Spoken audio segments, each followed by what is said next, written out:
Set चाही, अगरबत्तियों के दूगो पैकेट चाही।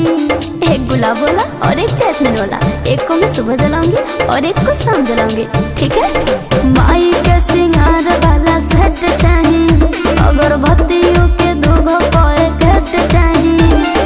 ये लीजिए 10 रुपए और बाकी खाते में लिख दीजिए। अरे मैडम, तू जितना सामान कहबू हम उतना सामान देब, ओकरा खातिर हम भागल ना हई।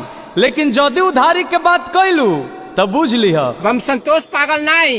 देत बाड़ू हतनिया मांग तारू हतना, हतने पैसा में सामान ले बुकातना, हतने पैसा में सामान ले बुकातना। तू जानत हुआ कि हम ग्रेड ए पढ़ नहीं।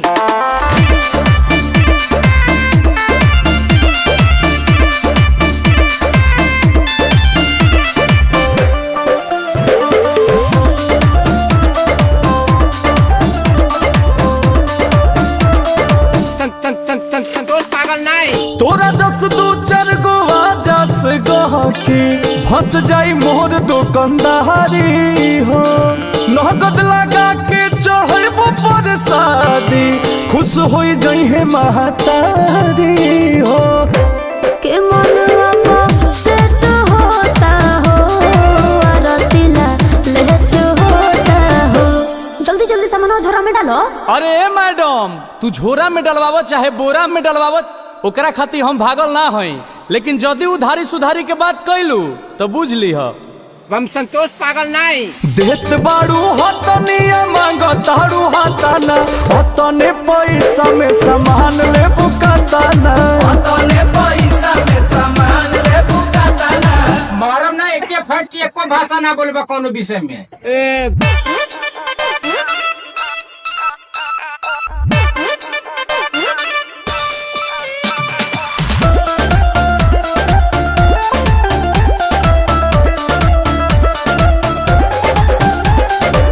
पूजा पाठ खाती हटत नइखी, खड़ बनी साथे जमाना के।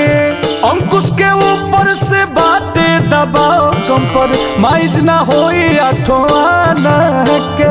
मारम ना एक फट में लगवा लो फेंके। के दे दो चुना ले जाई बहो, लालू से सुबह भेजाई बहो। अरे ले लीजिएगा अपना पैसा, भेजवा दूंगी।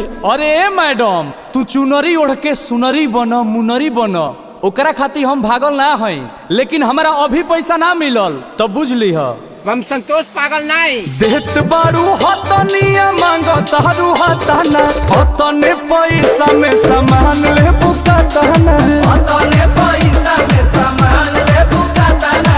तू जानत हुआ कि हम ग्रेड ए पढ़ नहीं, पोल नियर खड़ा हो जेबे।